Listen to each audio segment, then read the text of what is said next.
mais um dia de estudo, né? A gente chama de palestra, mas na realidade é estudo.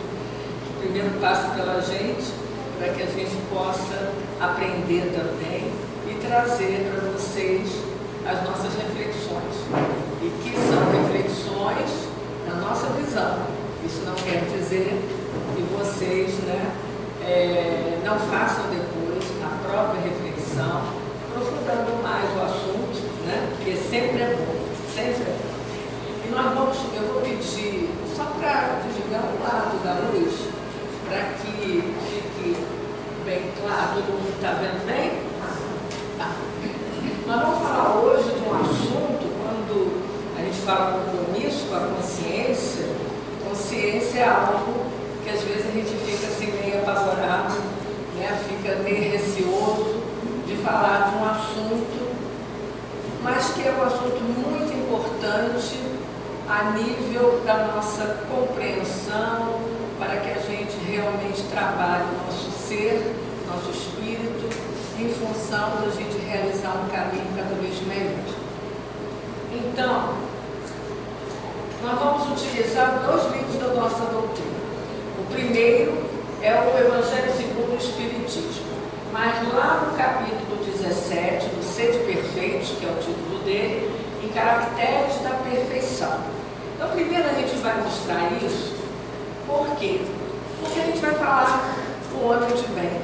E quem é esse homem de bem? No item 3, lá nesse livro, está colocado o seguinte: o verdadeiro homem de bem é o que cumpre a lei de justiça, de amor e de caridade na sua maior pureza. É isso que nós tentamos nas nossas jornadas, nas várias reencarnações que nós temos, né? Que já tivemos e que ainda vamos ter com certeza, o propósito, né, de chegar a ser esse homem de bem. Então nós estamos na caminhada, né? Nós não chegamos ainda a ser totalmente esse homem de bem, porque ainda não conseguimos fazer essa lei na sua maior pureza.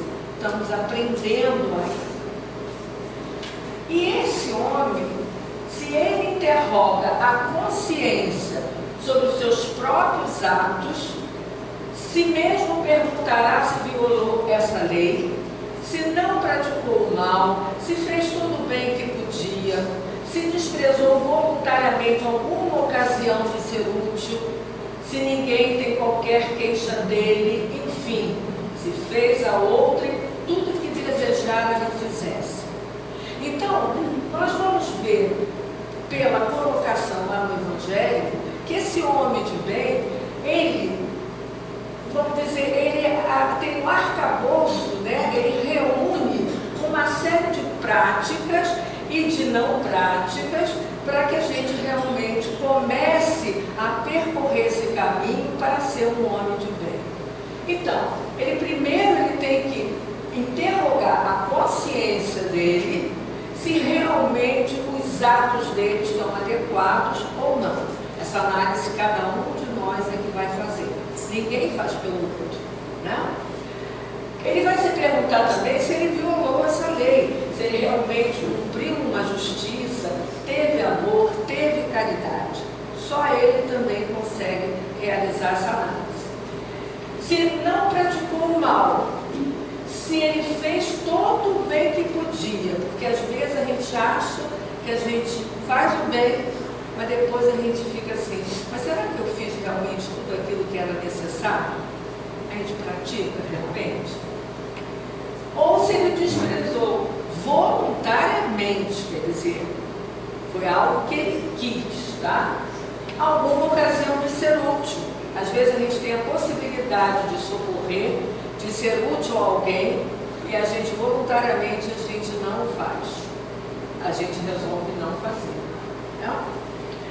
E se ninguém tem qualquer queixa dele, a gente faz essa análise para saber se a gente magoou alguém, se a gente realmente acabou sendo uma pessoa intolerante, se a gente não teve paciência, enfim, o que é que nós, né, realmente fizemos a alguém e aí de repente essa pessoa tem essa queixa da gente.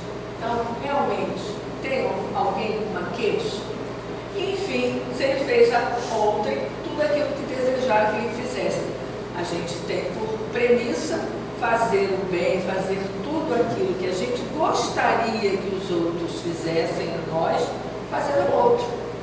Então, isso é a base, vamos dizer assim, do homem de bem. Este é o homem de bem que nós queremos alcançar. E aí vem a consciência. Mas a consciência que a gente vai falar é a consciência utilizando o livro dos Espíritos. E a primeira coisa é a questão do livro dos Espíritos 621. Tá? E o que é que Kardec pergunta para os Espíritos? Onde está escrita a lei de Deus? E os Espíritos respondem: na consciência. Mas ele vai mais além, e na 621A ele pergunta: visto que o homem traz em sua consciência a lei de Deus, que necessidade havia de lhe ser ela revelada? E ele responde: ele a esquecera e desprezara, quis então Deus lhe fosse lembrado. Então a gente, por aí, pelas respostas dos Espíritos, a gente já começa a ver que, apesar da gente saber que a lei, né, a lei de Deus, a lei natural, a lei divina, está na nossa consciência, mas tomar ciência dela e vivenciá-la, a gente ainda esquece e despreza. Então, realmente, a gente precisa notar o que deve ser feito nesse sentido. E aí, lá no Consolador, em Crônicas e Artigos, no ano 5, na página 216, o autor vai dizer: em verdade, não desconhecemos a lei de Deus, pois que ela está escrita em nossa consciência. Apenas ainda não estamos dispostos a vivenciá-la. E então, cultivando a indiferença, a omissão e o descaso, seguimos o nosso roteiro de infelicidades e traumas. Então, por que nós preferimos, então, ter esse roteiro de infelicidades e traumas? Porque, na realidade, a gente, muitas vezes, está indiferente a essa lei de Deus, não acredita, às vezes, né? A gente fala com os ateus, por exemplo, pessoas que dizem que não acreditam em Deus. A pessoa que se omite, que arranja 1000 justificativas para realmente não estar de frente com essa lei, com a lei de Deus, ou então descaso. Às vezes a pessoa não segue nenhuma religião, não é ateu também, mas vamos dizer assim, ele faz descaso daquilo que a doutrina nos diz. Na realidade, ele não concorda. E por esses 3 exemplos, a gente vê então que a humanidade ainda não está preparada no sentido de viver essa lei de Deus, vivenciar a lei de Deus. E nós vamos ver, quem está no EGE, né, quem já está estudando, vai ver que essa lei de Deus, ela se compõe de outras leis. E essas outras leis, a nível do nosso conhecimento, conforme a gente vai conhecendo, vai despertando dentro de nós essa consciência, a gente vai se deparando com a importância que cada uma tem. Mas é primeiro querer conhecer e não ser indiferente, ser omisso ou fazer descaso. Ó. Aí a gente vai definir um pouco o que é consciência, né? Consciência é um pensamento íntimo que pertence ao homem, como todos os outros pensamentos. Então, cada um de nós tem uma consciência, porque nós temos esse pensamento íntimo, é nosso. O que eu fiz? Outros dizem que é uma recordação intuitiva do progresso feito nas precedentes existências, nas vidas passadas, e das resoluções tomadas pelo espírito antes de encarnar. Resoluções que ele muitas vezes esquece como homem. Nós, do mundo espiritual, né, quando nós voltarmos, com certeza nós vamos estar à frente daquilo que a gente fez, do que não fez, do que fez mais ou menos, né? E essa análise, né, que a gente vai fazer quando estiver no mundo espiritual, acompanhada por aqueles espíritos que vão nos ajudar, né? O que acontece, né? A gente vai passar um tempo lá, não se sabe quanto, cada um tem lá o seu tempo, ninguém tem uma definição. E nesse período que nós estamos, então, na esfera espiritual, nós, então, começamos a ter justamente essa consciência, saber o que deve ser feito, e aí, quando chega na hora de reencarnar, a gente faz o nosso planejamento junto com essa espiritualidade, a gente não está sozinho, e aí, no momento da gente planejar, a gente planeja um monte de coisas, né? Uns mais, outros menos, dependendo da evolução do espírito, né? E aí, o que acontece? A gente reencarna, está aqui na carne, mas a gente esquece. Não vem assim, não vem um livrinho, sabe? Não vem com a gente para a gente não esquecer. A gente esquece.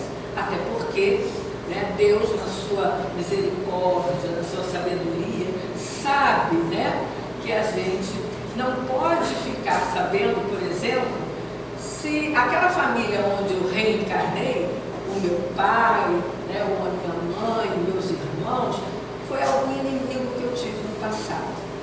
Já pensou? A gente saber que a gente está de frente com esse inimigo, vivendo com ele. Então, Deus é tão bom, né, que a gente esquece. Tá? E a última definição diz que é a voz secreta da alma. Depois, mais à frente, a gente vai ver. Que aprova ou reprova as nossas ações.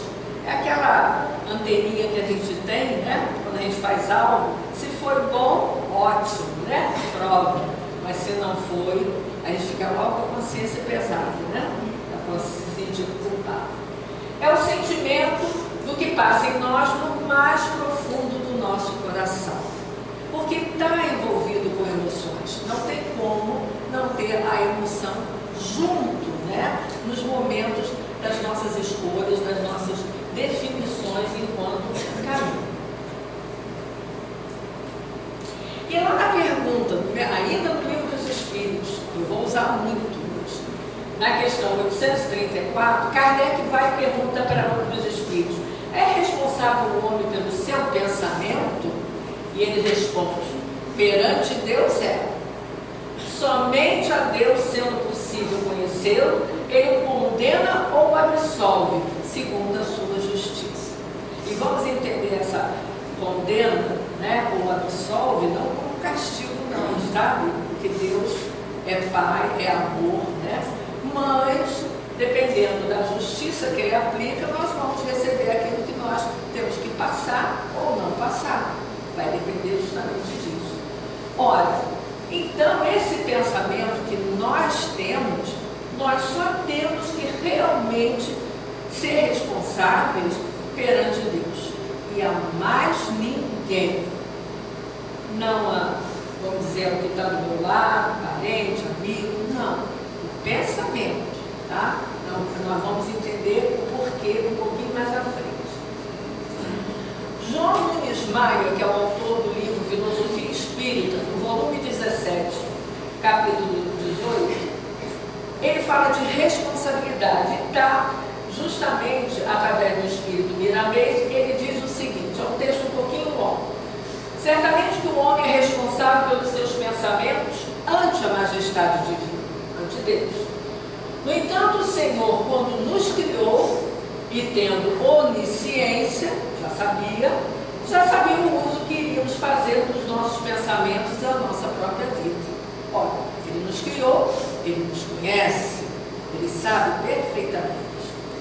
A inteligência maior não nos criou já perfeitos, no que se refere à isenção de erros, por achar melhor que tivéssemos um pouco de trabalho para despertar os dons que se encontram em nossa estrutura espiritual, em estado de sono.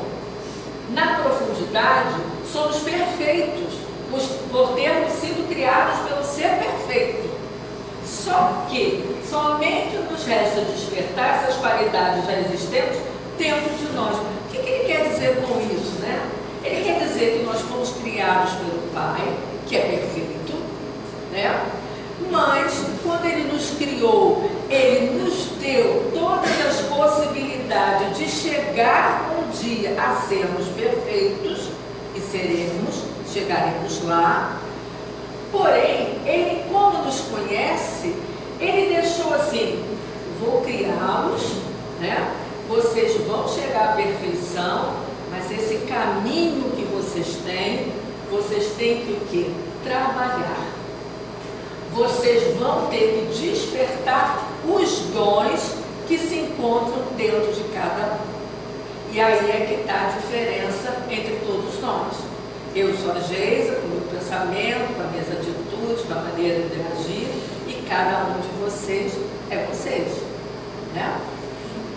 Então, esse livro, inclusive, ele é muito bom, porque em alguns momentos ele trata tanto da responsabilidade como do livre-arbítrio também, que nós vamos falar. E aí vem uma questão: liberdade de consciência. Muita gente diz: não, eu sou livre para pensar o que eu quiser, eu sou livre para fazer o que eu quiser. Será? Então vamos lá. O homem nada pode sozinho. O homem, ele foi criado, mas ele foi criado para viver no coletivo. Nós temos relações, seja na família, seja no trabalho, seja com um amigo, seja com os animais, nós vivemos em relação. E lógico, nós não podemos realmente fazer nada sozinhos. Todos necessitamos uns dos outros. Às vezes a gente até esquece, né? A gente não lembra, por exemplo, de manhã cedo, quando a gente vai tomar café, eu preparo o café e corto o pão, boto manteiga, né? A gente lembra como é que aquele pão chegou até nós? A gente lembra por que o leite eu posso consumir? Quem foi que se encarregou de fazer todo o trabalho para ele chegar na minha mesa? A gente esquece. Então, a gente necessita um do outro. Quando a gente fala que necessita, necessariamente não é o necessitar que tem que estar junto, colado.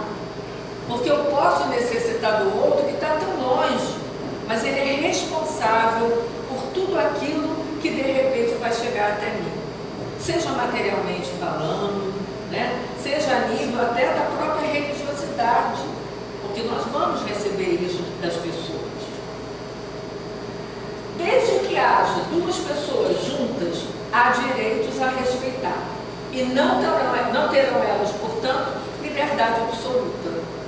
Eu não tenho liberdade absoluta quando eu estou, por exemplo, junto com meu marido, decidindo as coisas, conversando. Eu tenho uma liberdade, ele também tem, mas ela não é absoluta. Por quê? Mas tem um lugar na qual nós gozamos de uma liberdade absoluta e da qual nós somos senhores absolutos, sem restrições. Nós é que comandamos. E esse lugar fica dentro de nós. É o pensamento, o nosso pensamento. Pelo pensamento, nós gozamos de uma liberdade absoluta, podem impedir até a sua manifestação, podem, mas nunca vão aniquilar o nosso pensamento. Exemplo, quando uma pessoa, vamos falar assim em termos sociais, né, na sociedade, quando estamos querendo, né, conseguir algo para a coletividade. Estamos lá, tipo uma greve, né, que fazemos, as pessoas saem das suas bandeiras com aquilo que elas desejam, e vamos que um seja preso, um deles, né, seja preso. Pode prender, pode colocá-lo em qualquer lugar para ele não poder falar, ele não expressar o pensamento dele. Mas aniquilar o pensamento dele, eles não vão conseguir. Pode ficar preso anos. Exemplo, Mandela. Ficou quantos anos ali? Mudou o pensamento? Não. Estava arraigado. Então, ninguém pode aniquilar o nosso pensamento. E aí, nós somos responsáveis pelos nossos pensamentos só perante a Deus. Eu disse lá atrás. Está lá no livro, né? Não foi eu que inventei, não, hein? Está lá. Então, nós somos responsáveis perante a Deus. Então, o meu pensamento, a minha responsabilidade, a minha liberdade de consciência, ela está ligada diretamente a Deus. E quando eu estou com o outro, eu não tenho essa liberdade absoluta, porque ele tem o mesmo direito de ter os seus pensamentos. E respeitar os pensamentos do outro é uma manifestação que nós temos que fazer. Esse é o respeito. Tá? Ainda no Livro dos Espíritos, na questão 89A, aí eu vou retroceder um pouquinho no livro, Kardec pergunta: o pensamento não é a própria alma que se transporta? E os espíritos respondem: quando o pensamento está em alguma parte, a alma também aí está, pois que é a alma quem pensa. O pensamento é um atributo. Ora, então, se eu estou com o meu pensamento, aonde eu estiver, esse pensamento está junto comigo, materialmente falando, que nós temos aqui um corpo, mas está com a minha alma, com o meu espírito, que na realidade é o meu espírito que eu estou construindo para cada vez ser melhor. Então, aonde estiver o pensamento, está o meu espírito, está a minha alma, como muitos chamam. Significa que o pensamento, então, é inseparável da alma. Não tem como separar um do outro. Se o pensamento está em algum lugar, a alma também está, e não é algo que possa sair da alma. O que quer dizer isso? Por quê, né? Porque o pensamento é um atributo, é uma qualidade da alma. Não é algo que a alma produz para fora. É uma qualidade intrínseca a ela, interna a ela. Então não separa. O pensamento que eu estiver tendo, a todo momento a gente pensa, junto está o meu espírito, a minha alma. Não tem como separar um do outro. Eles estão juntos. Então, a gente vai ver que lá na questão 835 do Livro dos Espíritos, Kardec pergunta: será a liberdade de consciência uma consequência da de pensar? E eles respondem: a consciência é um pensamento íntimo. Lembra que eu falei lá na frente, na definição? Pensamento íntimo, que pertence ao homem como os outros pensamentos. Está aí a resposta dos Espíritos, né? Então, não. A liberdade de consciência, né? Essa consequência que está falando de pensar é justamente porque aquilo que eu penso é aquilo justamente que me pertence e que está no meu espírito. Então é meu. Então cada um de nós está com esse pensamento, com essa consciência, porque a consciência é um pensamento íntimo. E na seguinte, na questão de 836, ele pergunta: tem o homem direito de pôr embaraços à liberdade da consciência? E os Espíritos respondem: falece-lhe tanto esse direito, quanto com referência à liberdade de pensar. Por isso que só a Deus cabe de julgar a consciência. Assim como os homens, pelas suas leis, regulam as relações de homem para homem, Deus, pelas leis da natureza, pelas leis divinas, pelas suas leis, regula as relações entre ele e o homem. Então, nós não temos direito, muitas vezes, de colocar embaraços realmente a essa liberdade. Por quê? Porque a gente vai ver que nós, homens, aqui, né, encarnados, temos as leis dos homens. Então, nós temos uma série de leis que vão nos dizer como nos portar numa sociedade, como fazer. Mas só Deus é quem pode julgar a nossa consciência. Eu posso até, por exemplo, até estava lembrando hoje do Henrique do Café com o Evangelho, que ele disse assim: às vezes a gente quer sair para levar o filho no colégio, né? Aí vai lá levar. Você é consciente, você sabe que é lei, que a gente, quando está no carro, a gente tem que parar numa vaga, né? Se eu vou levar alguém em algum lugar, lugar, ou para uma vaga, para em algum local. Mas a gente às vezes esquece, e o que a gente faz? Para em fila dupla, porque a gente diz assim, não, é rapidinho, é só para deixar o filho lá no colégio, rapidinho ele entra.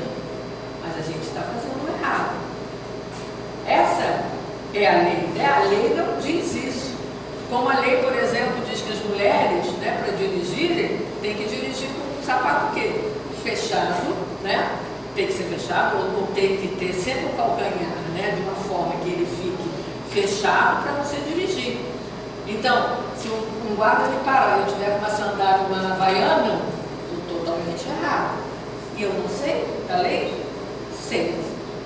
Mas as leis de Deus, como eu ainda não vivencio essas leis da melhor forma possível, que deveria ser, eu faço esses equívocos, eu tenho esses erros e vou errando muitas vezes, né? E logo na 837, que vem depois, ele pergunta, que é o que resulta dos embaraços que se opõem à liberdade de consciência? E os espíritos respondem, constranger os homens a procederem em desacordo com o seu modo de pensar, fazê-los hipócritas. Ou seja, eu faço, né, não de acordo com aquilo que deve ser, mas da forma mais fácil, que me dê alguma coisa em troca, né? E que aí eu posso fazer. Mas é uma hipocrisia isso. Ele não está fazendo o correto. A liberdade de consciência é um dos caracteres da verdadeira civilização e do progresso. Ora, os espíritos estão nos dizendo isso.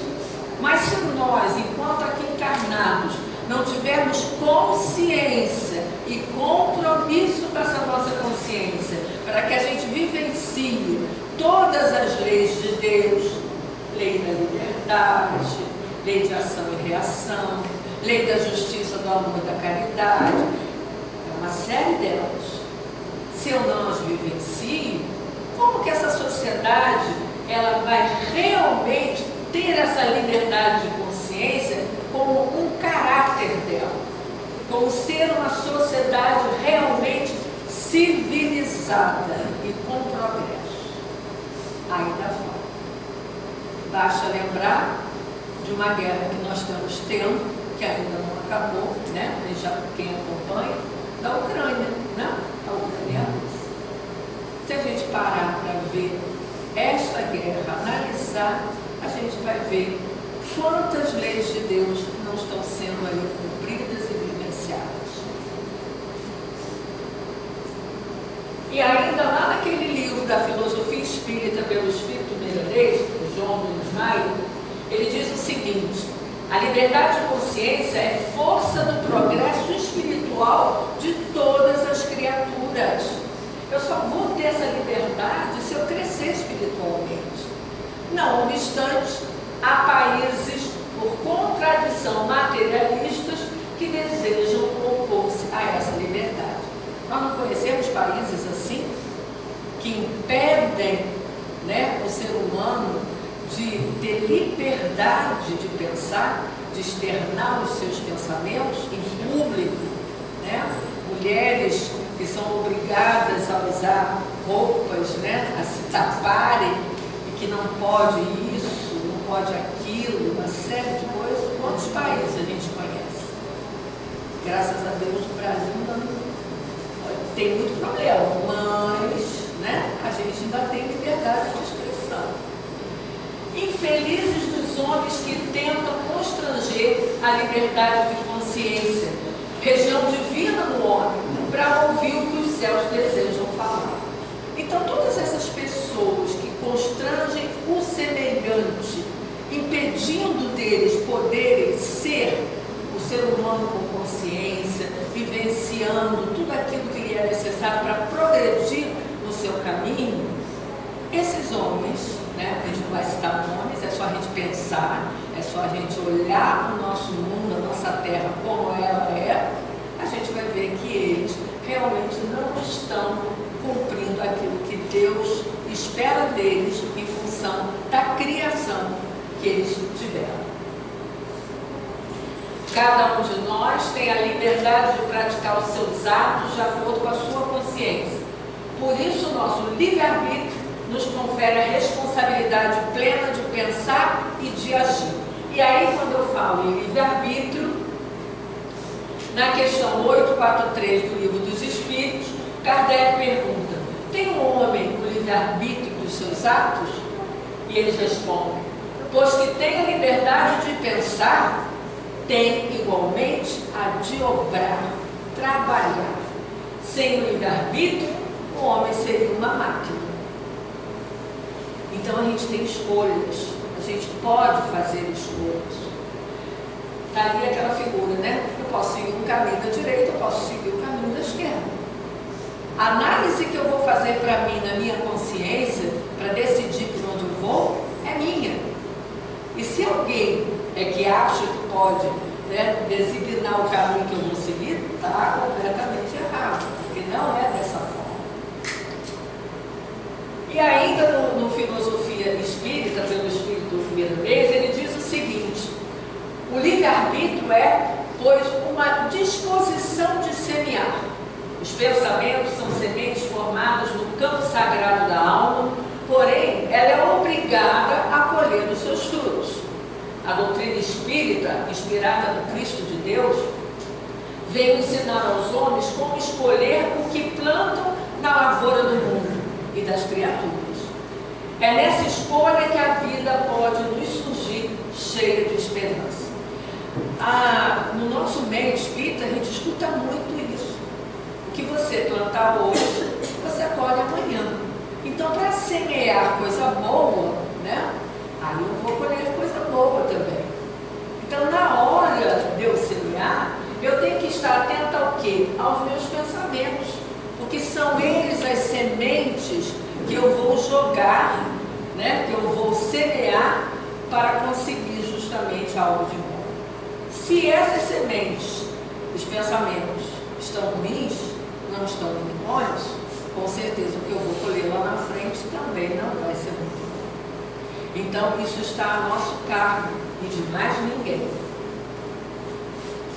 E aí vem uma coisa que já foi dita aqui, que é a consciência e a responsabilidade.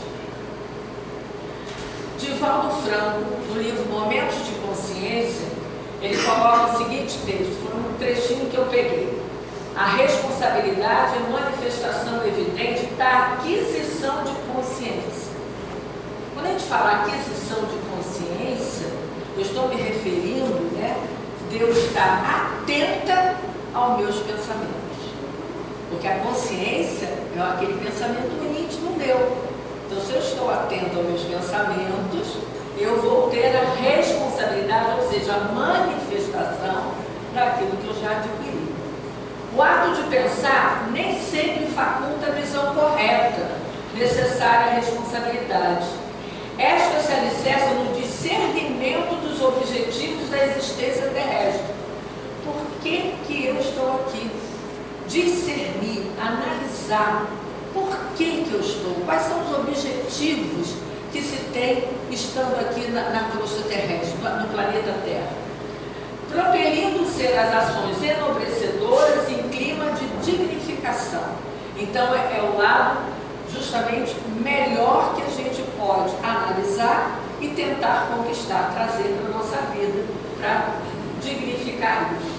A responsabilidade faculta o direcionamento dos deveres, elegendo aqueles que são essenciais, em detrimento dos que aparentam benefícios e não passam de suporte para mascarar a ilusão e o gozo. A criatura responsável discerne o que realizar e como executar.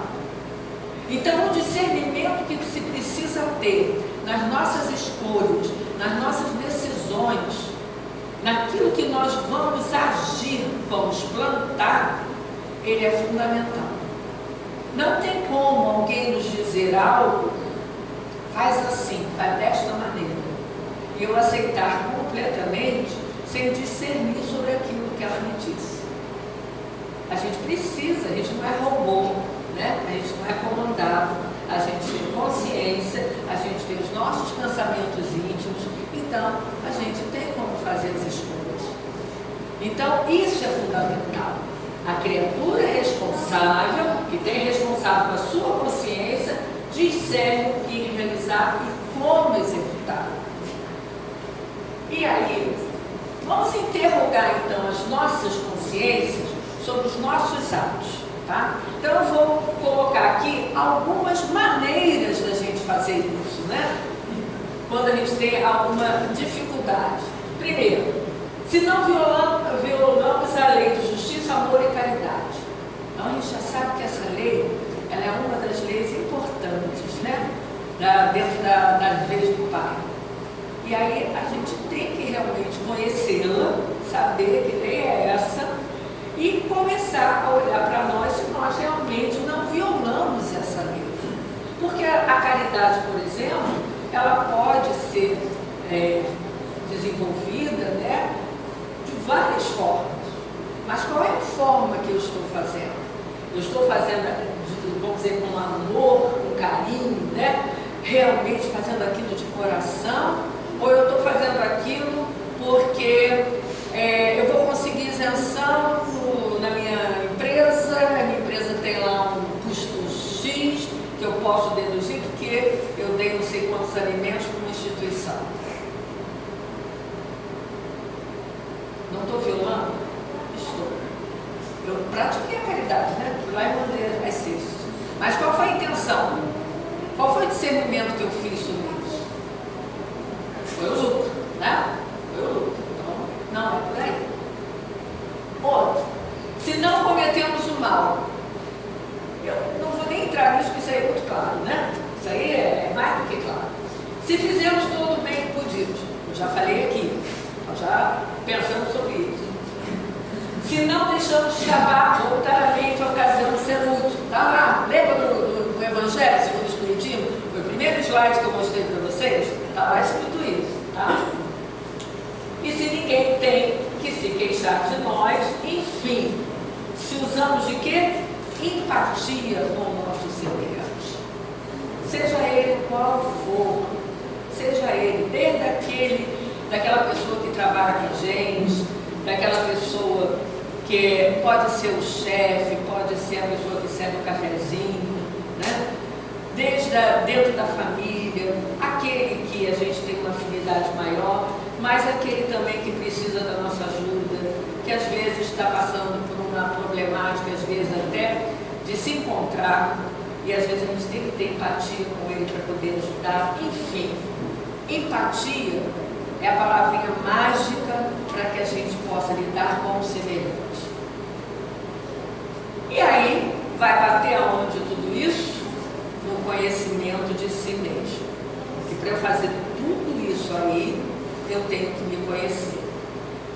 E lá na pergunta 919, Kardec pergunta: qual é o meio prático mais eficaz para se melhorar nessa vida e resistir ao arrastamento do mal?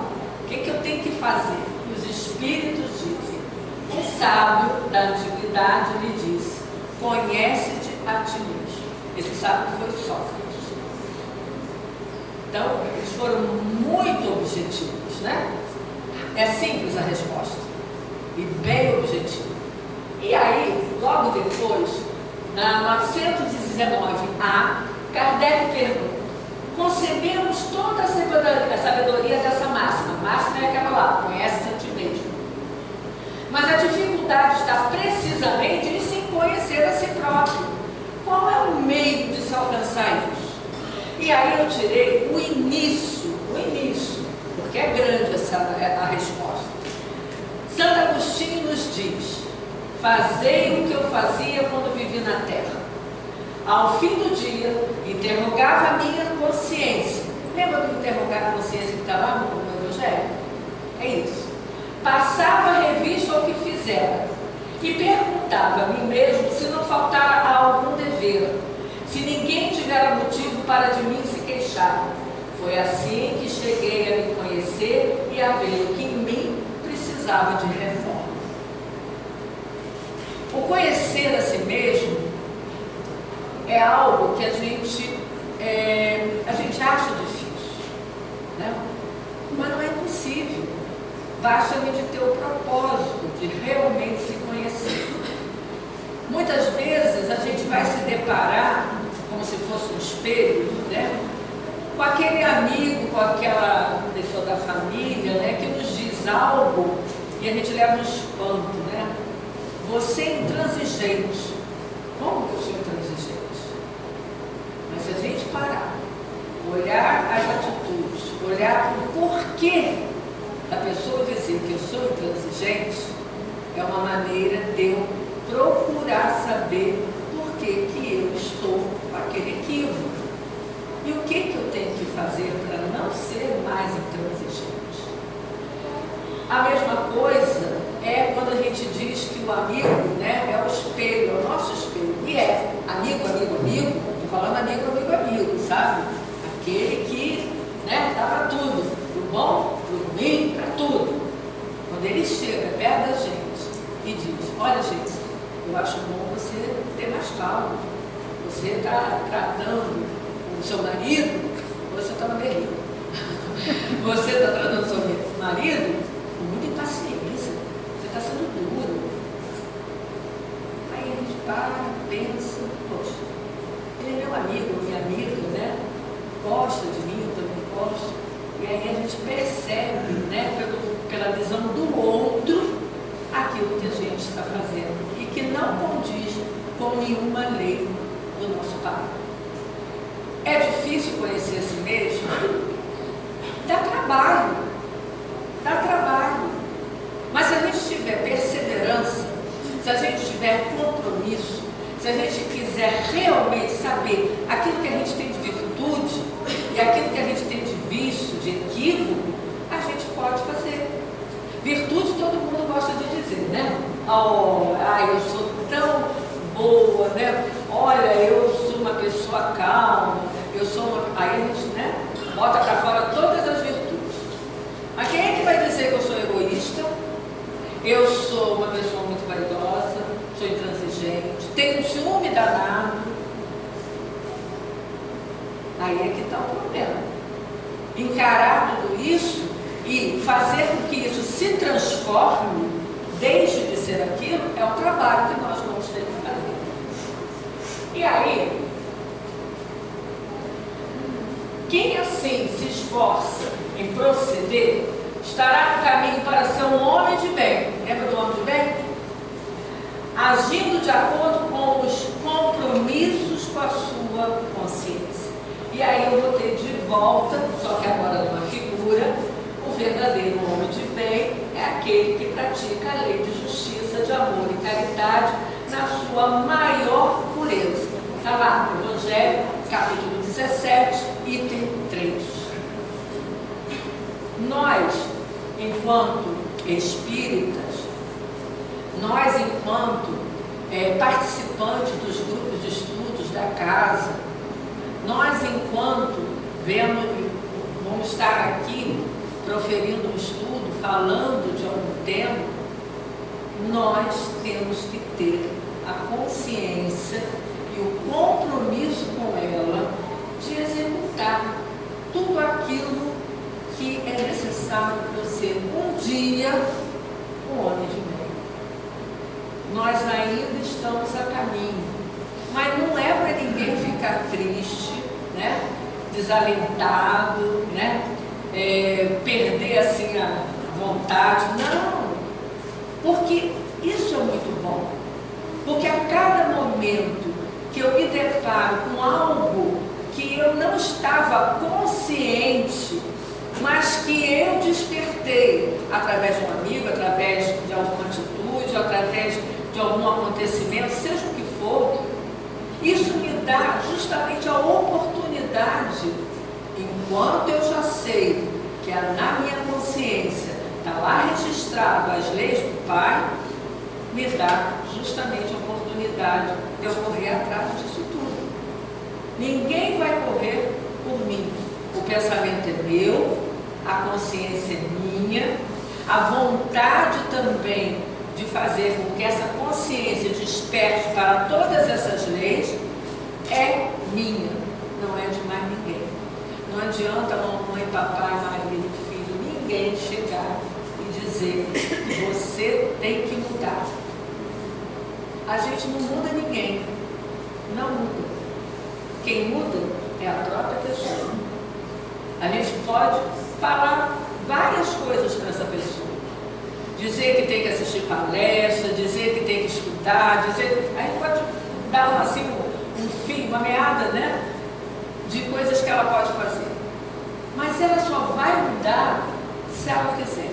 Se ela tiver determinação, se ela tiver perseverança e se ela tiver um compromisso com a sua consciência. Se não for dessa forma, ninguém muda ninguém. Os meus parentes ou os meus amigos, quem for, chegar para mim e dizer assim, Geisa, você tem que mudar, você tem que ser desse jeito. Não adianta. Esse é o jeito que ele quer, né? É o jeito que ele gostaria que eu fosse. Que é o que a gente faz. A gente quer que a pessoa seja do jeitinho que a gente quer. Sabe namorar? Quando a gente começa a namorar, a gente faz assim vamos dizer, um desejo, né? De que ele tem uma série de coisas boas, né? E no início é tudo ótimo, tudo maravilhoso, né? Daqui a pouco a gente começa aqui.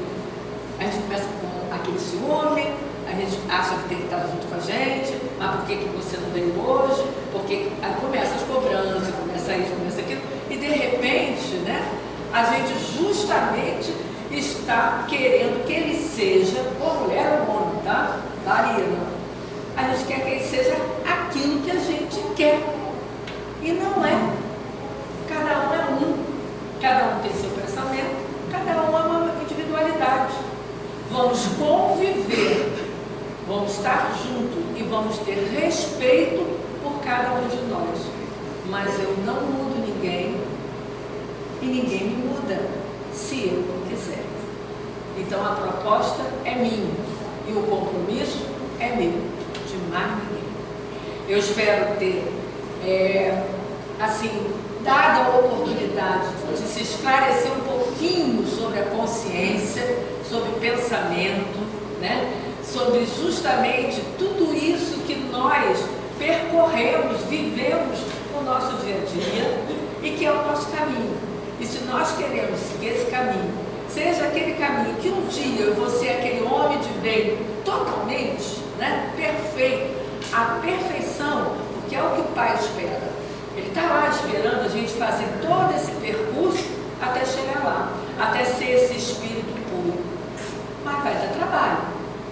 Vai ter que trabalhar, vai ter que se comprometer, vai ter que agir e vai ter que fazer escolhas no melhor sentido da vida. Não é só a vida que a gente vive aqui e agora, mas ela é o nosso passaporte de como nós vamos vivê-la, é o nosso passaporte para a próxima, que a gente ainda vai reencarnar, próxima reencarnação. Então que a próxima seja melhor do que essa, é o que a gente quer. Boa noite, gente, e muito obrigada, tá?